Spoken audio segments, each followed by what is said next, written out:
नमस्कार, जय हिंद दोस्तों। आपका अपने YouTube चैनल मिशन बीपीएससी में बहुत बहुत स्वागत है। दोस्तों, जैसा कि आप लोगों को पता होगा 71 बीपीएससी अब बहुत नज़दीक आ चुका है। अब हमें ज़्यादा से ज़्यादा मॉक टेस्ट और प्रीवियस ईयर पे कमांड करना होगा। इसी कड़ी में हम आप लोगों के लिए इस चैनल पे मार्केट में जितने भी टेस्ट सीरीज चल रहे हैं सभी टेस्ट सीरीज का यहाँ पर डिस्कशन करवाया जाएगा। साथ ही साथ पीडीएफ भी आपको प्रोवाइड करवाया जाएगा। अगर आपको पीडीएफ चाहिए तो आप हमारे टेलीग्राम लिंक से जुड़ सकते हैं। टेलीग्राम का लिंक जो है वो इस वीडियो के डिस्क्रिप्शन में है। वहाँ जाके आप टेलीग्राम ज्वाइन कर लीजिए। वहाँ पर आपको पीडीएफ प्रोवाइड किया जाएगा जो भी मार्केट में चल रहे हैं बीपीएससी के रिगार्डिंग टेस्ट सीरीज बीपीएससी 71 के रिगार्डिंग। तो दोस्तों, आज का सेशन जो है वो परफेक्शन आईएएस के द्वारा जो टेस्ट लिया गया है फुल लेंथ टेस्ट है। ये उनका जो परफेक्शन आईएएस का फुल लेंथ टेस्ट नंबर 1 का आज के सेशन में डिस्कशन करवाया जा रहा है। तो दोस्तों, चलिए आज का सेशन स्टार्ट करते हैं। चलते हैं आज के सेशन पे। Question number first, perfection IAS full length test number 1 पूछ रहा है, निम्नलिखित युग्मों में से कौन सा सही सुमेलित है। निम्नलिखित युग्मों में से कौन सा सही सुमेलित है। सही बोलना है, सुमेलित कौन सा सही सुमेलित है सिर्फ। तो इसका राइट आंसर है पुर्तगाली जो है वो 1498, अंग्रेज जो है वो 1600, डच जो है वो 1605 और फ्रांसीसी जो है वो 1664। तो इसमें पूछ रहा है कौन सा सही सुमेलित है। तो इसका राइट आंसर है ऑप्शन नंबर बी। जो पुर्तगाली जो है वो 1498 में आए थे और फ्रांसीसी जो है वो 1464 में आए थे और जो डच जो थे वो 1602 में आए थे। डच जो है वो 1602 में आए थे और अंग्रेज जो है वो 1608 में आए थे। तो 2 और 3 जो है वो गलत है। तो इसलिए इसका right answer option number B 1 और 4। अब चलते हैं नेक्स्ट क्वेश्चन पे। क्वेश्चन नंबर 2, 1530 में किस पुर्तगाली गवर्नर ने राजधानी को कोचीन से गोवा जो है वो हस्तांतरित किया था। तो कौन सा था। तो इसका right answer option number A, Nuno दा कुन्हा। नूनो दा कुन्हा ने 1530 में राजधानी को कोचिन से गोवा जो है वो हस्तांतरित किया था।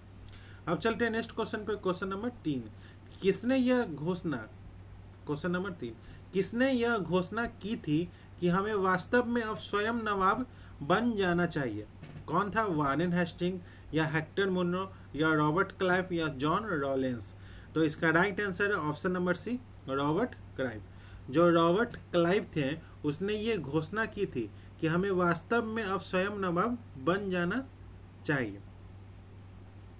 अब चलते हैं नेक्स्ट क्वेश्चन पे। क्वेश्चन नंबर 4, 1857 के विद्रोह के निम्नलिखित स्वतंत्रता सेनानियों में से कौन जो है वो मध्य भारत के जंगलों में भाग गया था। छापामार युद्ध जारी रखा लेकिन अप्रैल 1859 में पकड़ा गया और मार दिया गया। पहला है वीर कुंवर सिंह, बी है तात्या तोपे, सी है नाना साहेब और डी है बेगम हजरत महल। तो इसका राइट आंसर है option number B, option number B, Tatya Tope, Tatya Tope. अब चलते हैं नेक्स्ट क्वेश्चन पे। क्वेश्चन नंबर 5, पृथ्वी के आंतरिक भाग से संबंधित निम्न कथनों पर विचार करना है। पहला है स्टेनोस्फीयर, निचले मेंटल का हिस्सा है। स्टेनोस्फीयर जो है वो निचले मेंटल का हिस्सा है। दूसरा जो है वो कोर का घनत्व जो है वो पृथ्वी की सभी परतों में सबसे अधिक होता है। उपरोक्त में से कौन सा कथन जो है वो सही है। तो इसका राइट आंसर है ऑप्शन नंबर बी, केवल 2 जो है वो सही है। स्टेनोस्फीयर जो है वो पृथ्वी के निचली नहीं ऊपरी, स्टेनोस्फीयर जो है वो पृथ्वी के ऊपरी मेंटल का हिस्सा होता है। अब चलते हैं नेक्स्ट क्वेश्चन पे। क्वेश्चन नंबर 6, विश्व की निम्नलिखित झीलों को पश्चिम से पूर्व की दिशा में व्यवस्थित करना है। लेक सुपिरियर, लेक करीवा, लेक बोल्टा और कैस्पियन सागर। तो पश्चिम से पूर्व की दिशा में कौन कौन है। तो इसका right answer option number D.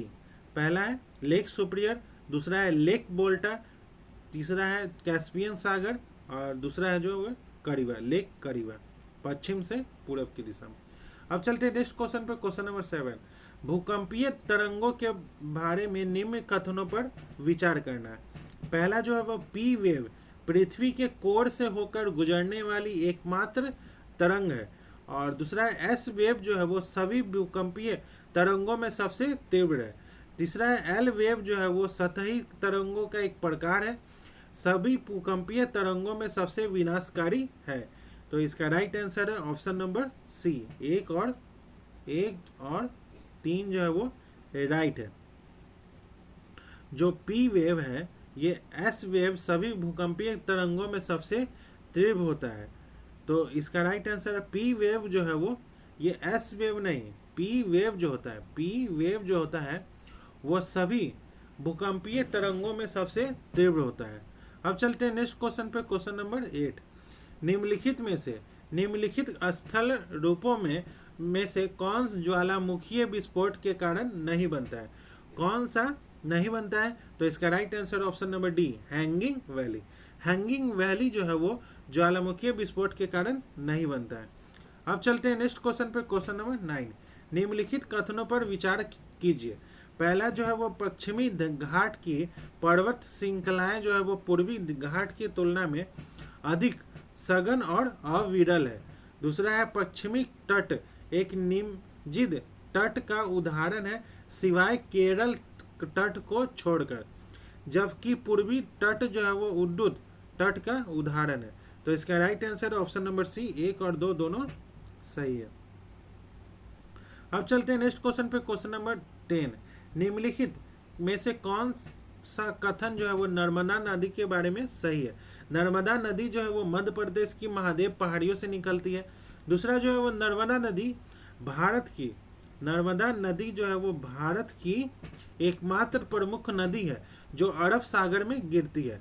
और तीसरा सी है नर्मदा नदी पर निर्मित सरदार सरोवर बांध जो है वो भारत का सबसे बड़ा बांध है। उपरोक्त में से कोई भी कथन जो है वो सही नहीं है। तो इसका राइट आंसर है ऑप्शन नंबर डी, उपरोक्त में से कोई भी कथन जो है वो सही नहीं है, क्योंकि पहला ए में है नर्मदा नदी जो है वो मध्य प्रदेश की महादेव पहाड़ियों से निकलती है। तो नर्मदा नदी जो है वो अमरकंटक पर्वत से निकलती है, ये गलत है। अब भी है नर्मदा नदी भारत की एकमात्र प्रमुख नदी है जो अरब सागर में गिरती है। तो नर्मदा और तापी दो ऐसी नदियां हैं जो अरब सागर में गिरती है। नर्मदा और तापी जो है वो प्रायद्वीपीय भारत की दो प्रमुख नदियां हैं जो अरब सागर में गिरती है। तीसरा है नर्मदा नदी पर निर्मित सरदार सरोवर बांध जो है वो भारत का सबसे बड़ा बांध है। तो भारत का सबसे बड़ा बांध जो है वो सरदार सरोवर बांध नहीं है, वो भारत का सबसे बड़ा बांध जो है वो टिहरी बांध है, टिहरी बांध है। अब चलते हैं नेक्स्ट क्वेश्चन पे, क्वेश्चन नंबर 11। निम्नलिखित देशों पर विचार करना। Bolivia, Brazil, Colombia, Ecuador, Paraguay और वेनेजुला। उपरोक्त में से किस देशों से एंडीज पर्वतमाला जो है वो गुजरती है? कितने ऐसे देश हैं जिससे एंडीज पर्वतमाला गुजरती है? तो इसका right answer option number C, केवल 4। केवल, तो इसमें से कौन सा है, कौन से में गुजरती है? तो केवल 4। तो इसका राइट आंसर है केवल 4। पहला है वेनेजुला, वेनेजुला से गुजरती है। फिर उसके बाद कोलंबिया से गुजरती है। Venezuela, Colombia, Ecuador, Peru, Ecuador, Peru, Bolivia और चिली, पेरू, चिली और अर्जेंटीना।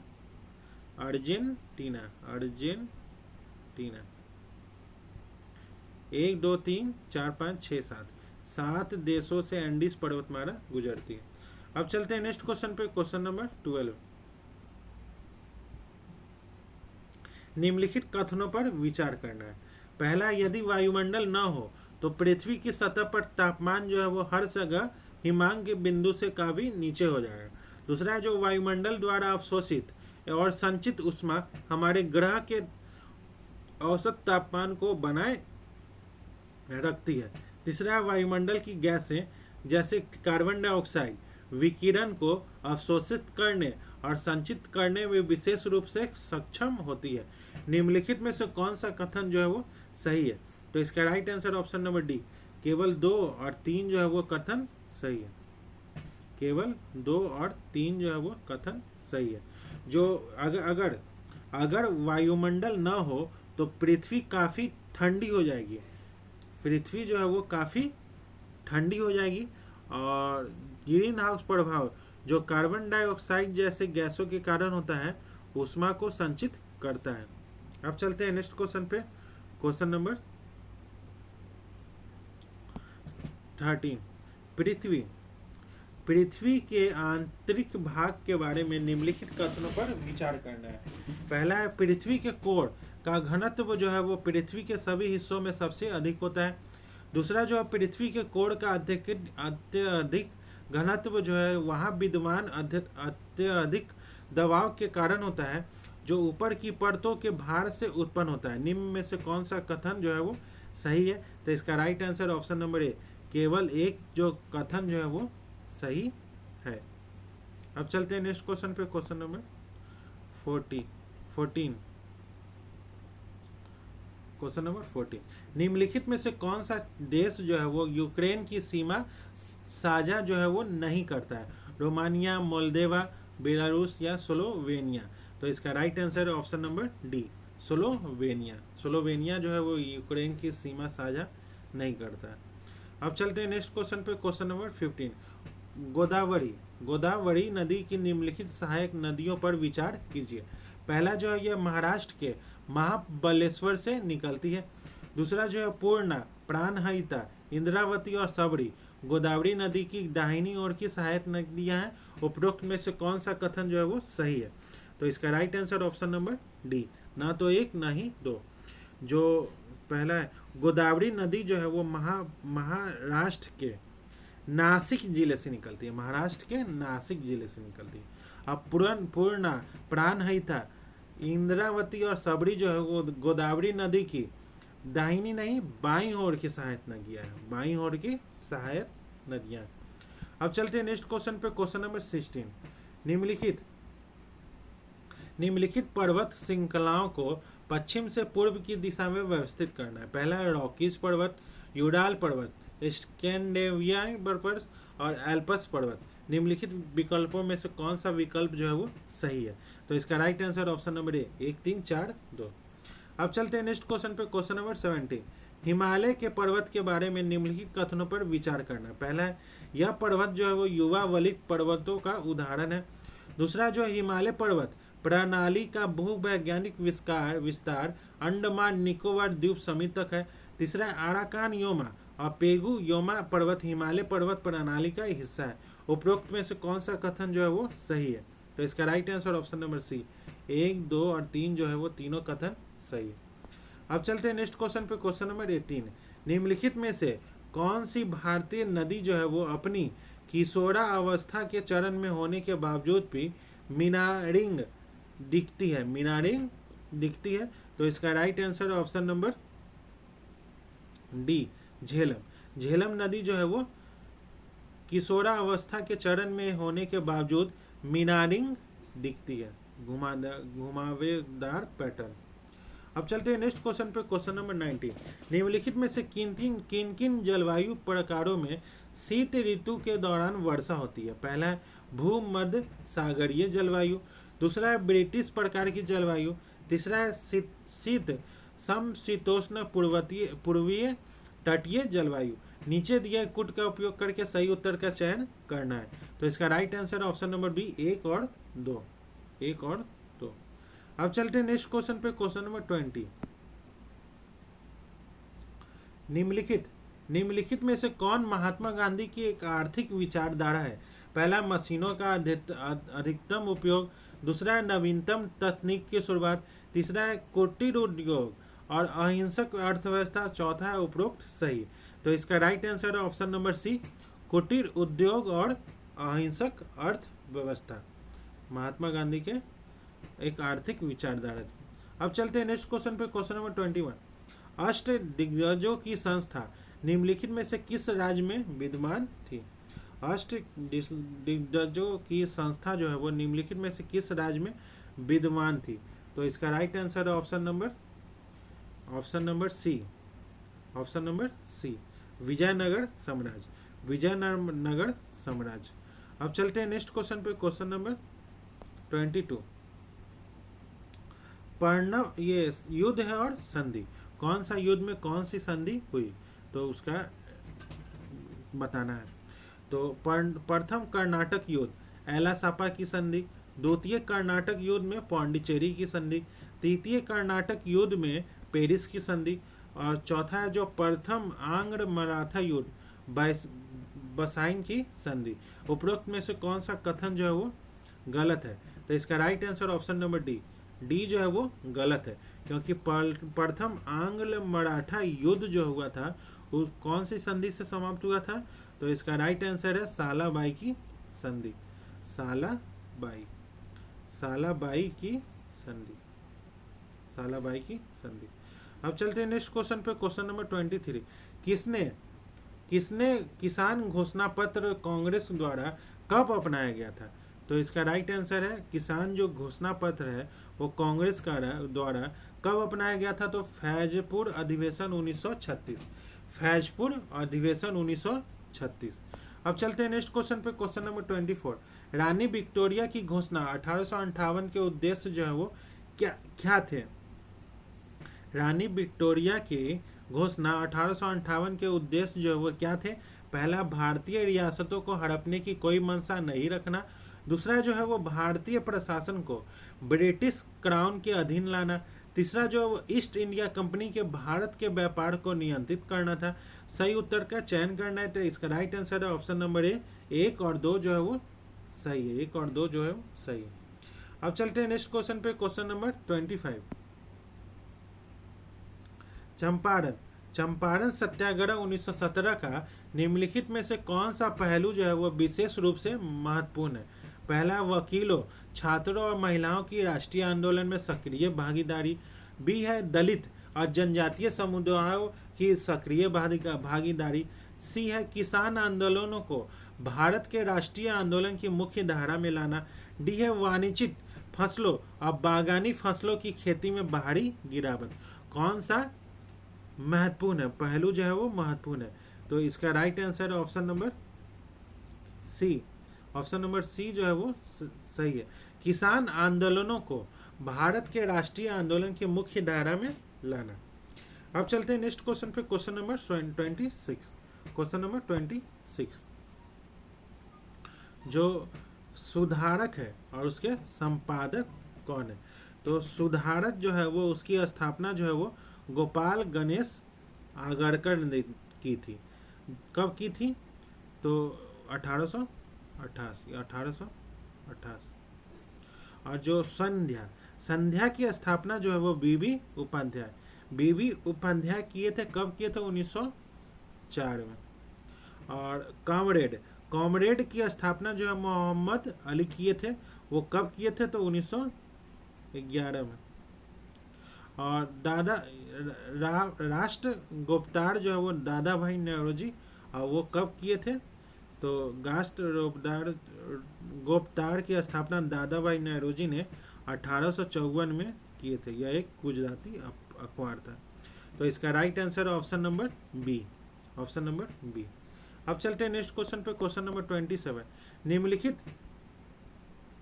निम्नलिखित सामाजिक धार्मिक सुधार संगठनों का सही क्रम क्या है?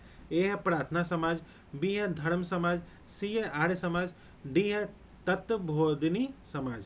तो इसका राइट आंसर है option number B D A C. अब चलते हैं नेक्स्ट क्वेश्चन पे, क्वेश्चन नंबर 28। दो प्रमुख घटनाएं, पहला जो है वो विभाजित कांग्रेस का एकीकरण, और दूसरी जो है वो कांग्रेस और मुस्लिम लीग के बीच ब्रिटिशों के विरुद्ध संयुक्त कार्रवाई की समझ जो है वो कांग्रेस के किस अधिवेशन के दौरान हुई थी? तो इसका right answer option number C, Lucknow अधिवेशन 1916। लखनऊ अधिवेशन 1916। सुरेंद्र नाथ बनर्जी को किस वर्ष भारतीय सिविल सेवा से निष्कासित किया गया था? सुरेंद्र नाथ बनर्जी को तो इसका right answer option number A 1874। Option number A 1874। डाइआर्की द्वैत शासन का जनक जो है वो किसे कहा जाता है? डाइआर्की द्वैत शासन का जनक जो है वो किसे कहा जाता है? तो इसका right answer option number D sir Leonard Curtis. Sir जो है वो लियोनार्ड नल कर्टिस। अब चलते हैं नेक्स्ट क्वेश्चन पे, क्वेश्चन नंबर 31। निम्नलिखित में से किस वायसराय के काल में भारतीयों को राय बहादुर, खान बहादुर की उपाधियां दी जाने लगी थी? तो इसका right answer option number B Lord Lytton. Lord Lytton के दौरान। अब चलते हैं नेक्स्ट क्वेश्चन पे, क्वेश्चन नंबर 32। निम्नलिखित में से कौन सा कथन जो है वो सही है? एक प्रकाश वर्ष वह दूरी है जो प्रकाश एक जूलियन वर्ष में तय करता है। दूसरा जो है वो प्रकाश वर्ष का मान जो है वो 9.4618 इंटू 10⁻16 मीटर है। तीसरा जो है वो एक खगोल इकाई जो है वो 1.496 इंटू 10⁻11 मीटर है। तो इसका right answer option number B केवल 1 और 3 जो है वो सही है। अब चलते हैं नेक्स्ट क्वेश्चन पे, क्वेश्चन नंबर 33। एक माइक्रोन बराबर होता है, एक माइक्रोन जो है वो बराबर होता है ऑप्शन नंबर सी 1/1000 मिलीमीटर। अब चलते हैं नेक्स्ट क्वेश्चन पे, क्वेश्चन नंबर 34। किस तापमान पर फ़ारेनहाइट तापमान जो है वो सेंटीग्रेड तापमान का 2 गुना हो जाता है? किस तापमान पे होता है? तो इसका राइट आंसर है option number B 160 degree Celsius. Option number B 160 degree Celsius. ठंडे प्रदेशों में थर्मामीटर में पारे की तुलना में अल्कोहल को प्राथमिकता क्यों दी जाती है? तो इसका right answer option number A alcohol का हिमांक बिंदु जो है वो बहुत कम होता है। अब चलते हैं नेक्स्ट क्वेश्चन पे, क्वेश्चन नंबर 36। एडाफोलॉजी का अध्ययन जो है वो किस विषय से संबंधित है? तो इसका right answer option number C यह मृदा का जीवों विशेषकर पौधों पर प्रभाव से संबंधित है। अब चलते हैं नेक्स्ट क्वेश्चन पे, क्वेश्चन नंबर 37। सूची 1 का सूची 2 से मिलान करना। सिद्धांत और वैज्ञानिक कौन से सिद्धांत जो है वो उत्परिवर्तन सिद्धांत जो है वो डी ब्रिज। अब विकासवाद सिद्धांत जो है वो डार्विन। और एक जीन एक एंजाइम सिद्धांत जो है वो विडल और टैटम। और ओपेरॉन सिद्धांत जो है वो जैकब और मोनोड। तो इसका right answer option number B A4 B3 C1 D2। अब चलते हैं नेक्स्ट क्वेश्चन पे, क्वेश्चन नंबर 38। निम्नलिखित में से कौन से कथन जो है वो सही है?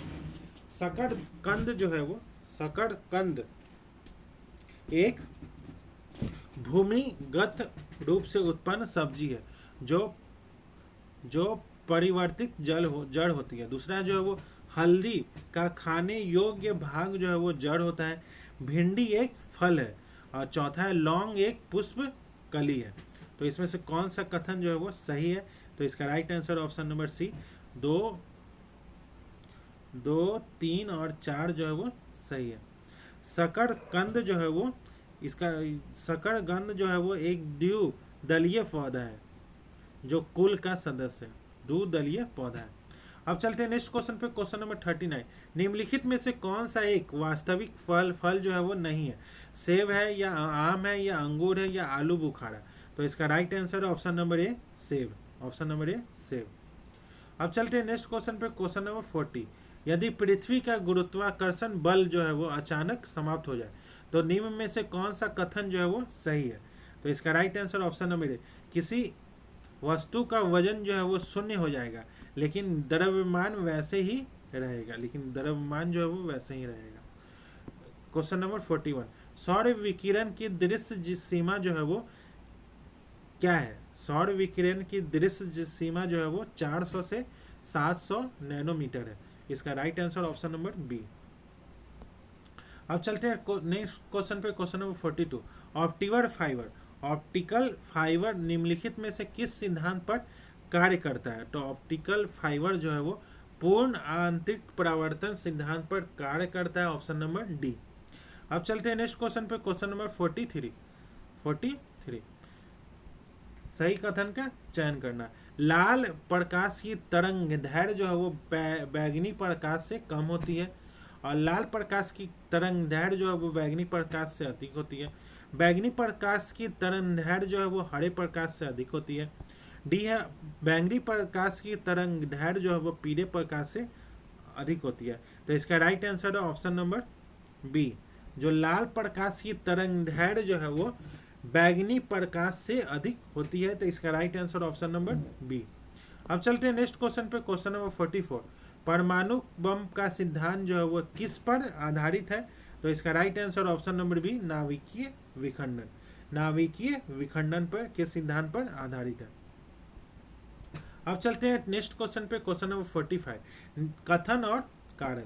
ओजोन जल में सूक्ष्म जीवों को मारता है, और बी कारण रीजन जो है ओजोन जो है वो रेडियोधर्मी नहीं है। तो इसका राइट आंसर है ऑप्शन नंबर बी, ए और आर दोनों सही है, और आर एक ही सही व्याख्या है। आर एक ही सही व्याख्या है। अब चलते हैं नेक्स्ट क्वेश्चन पे, क्वेश्चन नंबर 46। अग्निशामक यंत्र में कौन कौन सी गैस का उपयोग किया जाता है? तो इसका right answer option number A, carbon dioxide, option number A. अफीम, अफीम का जो वास्तविक नाम जो होता है वो क्या होता है? तो इसका राइट आंसर है, अफीम का जो वास्तविक नाम होता है ऑप्शन नंबर बी, मार्फिन। अफीम का वास्तविक नाम जो होता है वो मार्फिन होता है। अब चलते हैं नेक्स्ट क्वेश्चन पे, क्वेश्चन नंबर 48। जो मेंडल के वंशानुक्रम के सिद्धांत किस पर आधारित होते हैं? तो इसका राइट आंसर है, मेंडल का जो वंशानुक्रम का सिद्धांत जो है वो आधारित होता है लैंगिक जनन के सिद्धांत पर आधारित होता है। मानव शरीर की कोशिकाओं में पाए जाने वाले गुणसूत्रों की जोड़ी जो है वो जोड़ी संख्या कितनी होती है? तो इसका राइट आंसर है ऑप्शन नंबर सी, 23 जोड़ी होती है। अब चलते हैं नेक्स्ट क्वेश्चन पे, क्वेश्चन नंबर 50। मानव जीवन में कितने दांत जो है वो 2 बार विकसित होते हैं? तो इसका राइट आंसर है ऑप्शन नंबर सी, 20 दांत जो है वो 2 बार विकसित होते हैं। अब चलते हैं नेक्स्ट क्वेश्चन पे, क्वेश्चन नंबर 51। हड्डियां और नाम। हड्डियां और नाम। ब्रेस्ट बोन, जो छाती की हड्डी होती है, छाती की हड्डी होती है उसको क्या बोलते हैं? स्टर्नम। छाती की हड्डी स्टर्नम। और कॉलर बोन, कॉलर बोन को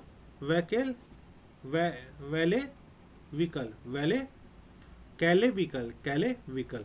और घुटने की हड्डी जो है उसको बोलते हैं पटेला। और कंधे की हड्डी जो है वो स्केपुलर। तो इसका राइट आंसर है option number D, option number D. अब चलते हैं नेक्स्ट क्वेश्चन पे, क्वेश्चन नंबर 52। यदि पिता का रक्त जो है वो ए है और माता का ओ, तो पुत्र का रक्त समूह जो है वो क्या होगा? तो इसका right answer option number C, O. अब चलते हैं नेक्स्ट क्वेश्चन पे, क्वेश्चन नंबर 53।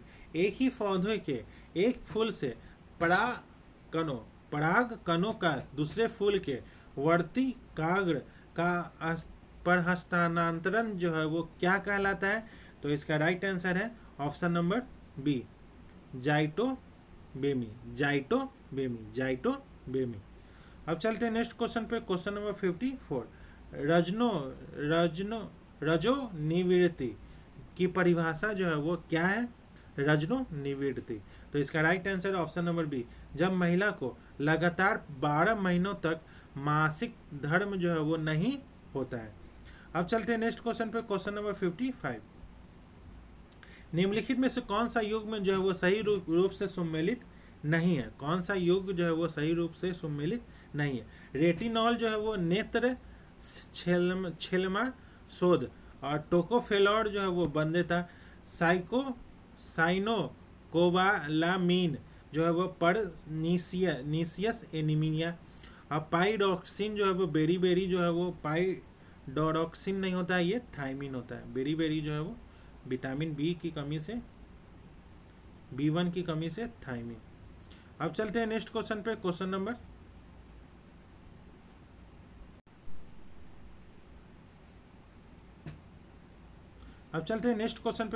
56।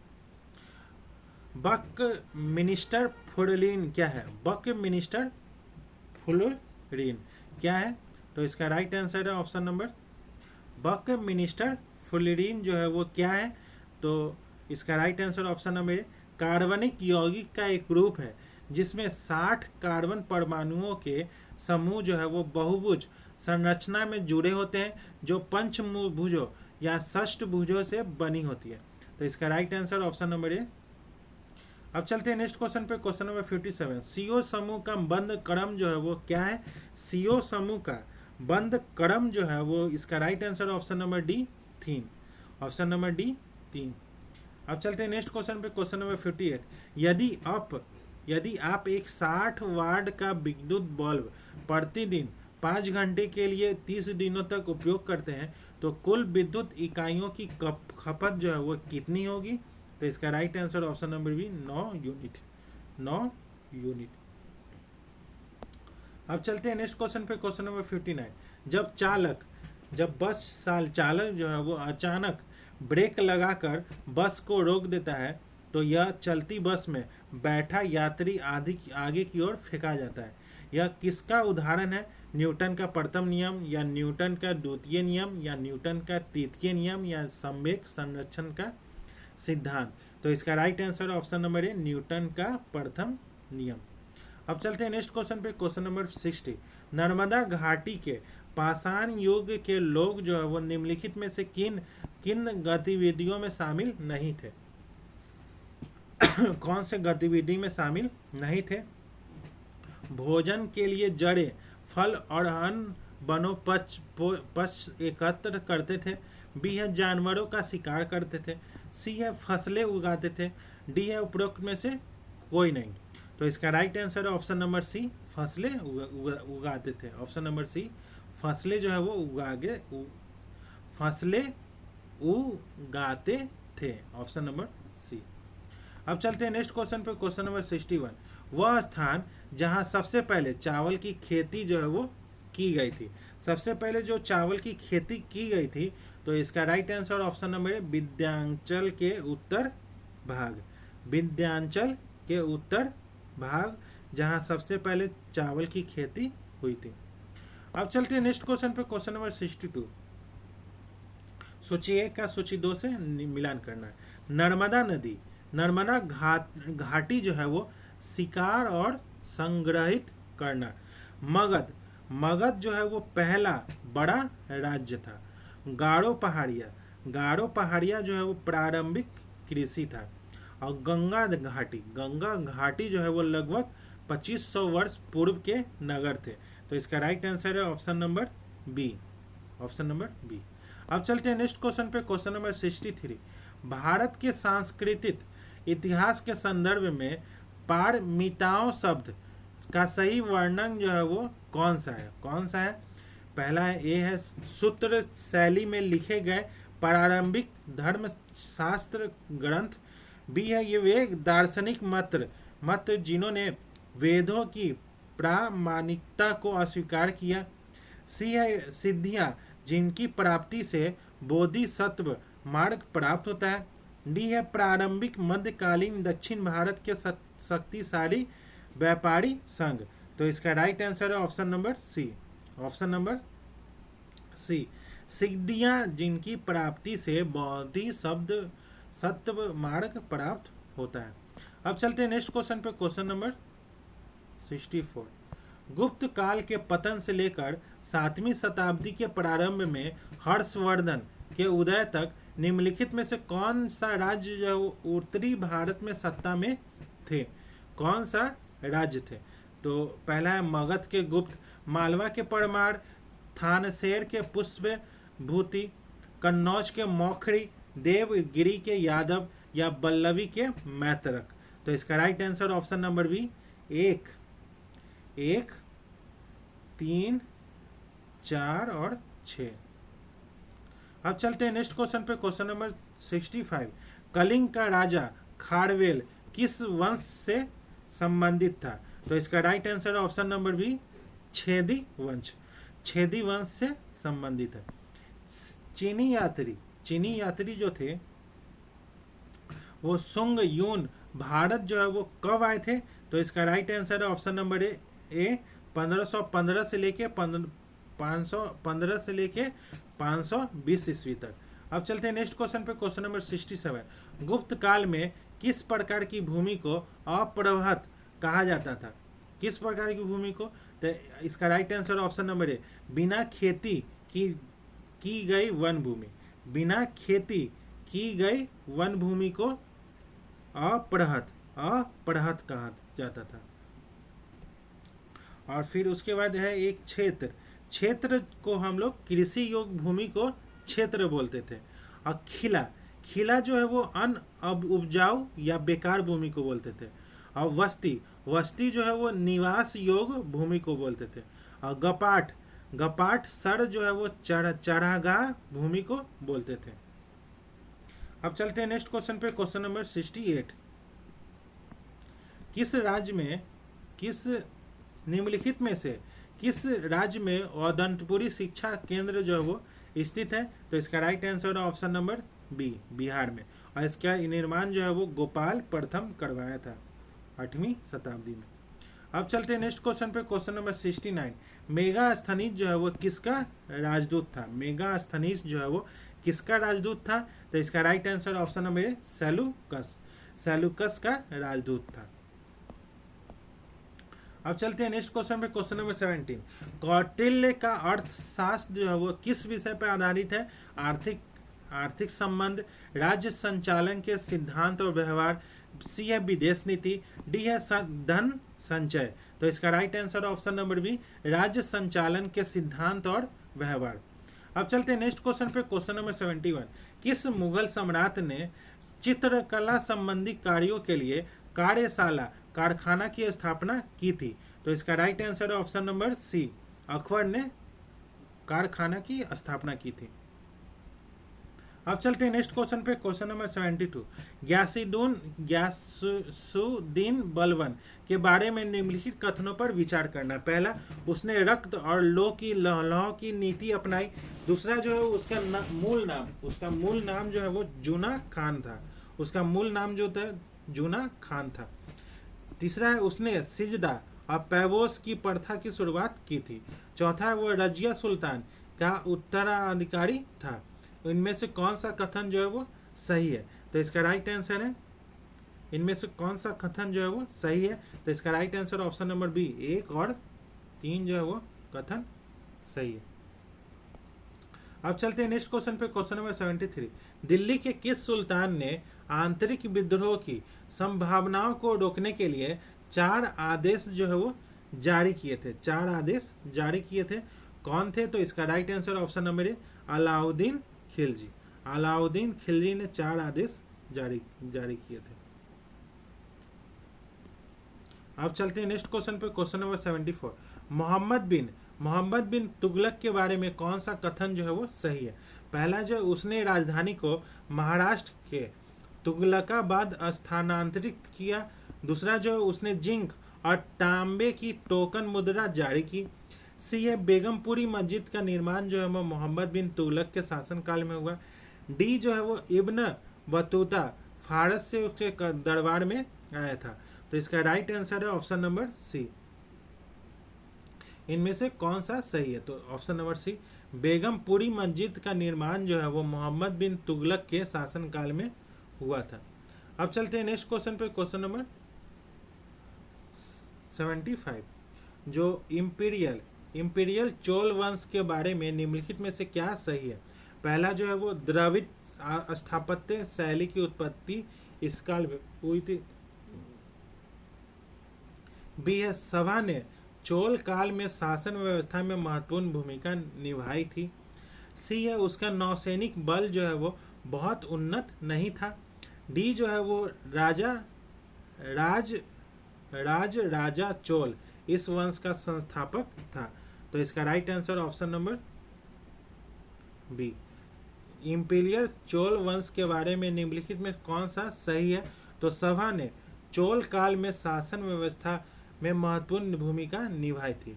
तो दोस्तों आज का सेशन यहीं समाप्त होता है, जिसमें परफेक्शन आईएएस के फुल लेंथ टेस्ट 1 का डिस्कशन किया गया, जिसमें 1 से लेकर 75 क्वेश्चन तक डिस्कस किया गया। अब इसका पार्ट 2 जो है वो थोड़ा देर बाद पार्ट 2 इसका अपलोड किया जाएगा। पहले पार्ट 1 आप लोग अच्छे से डिस्कस देख ले, और अगर आपको PDF चाहिए तो आप हमारे टेलीग्राम लिंक से जुड़ सकते हैं। टेलीग्राम का लिंक जो है वो इस वीडियो के डिस्क्रिप्शन में है। तो दोस्तों इस चैनल से जुड़े रहिए, इसमें आने वाले दिनों में मार्केट में जितने भी टेस्ट सीरीज चल रहे हैं सभी का डिस्कशन करवाया जाएगा, साथ ही साथ PDF भी उपलब्ध करवाया जाएगा। मिलते हैं नेक्स्ट सेशन में, तब तक के लिए जुड़े रहिए इस चैनल से। धन्यवाद।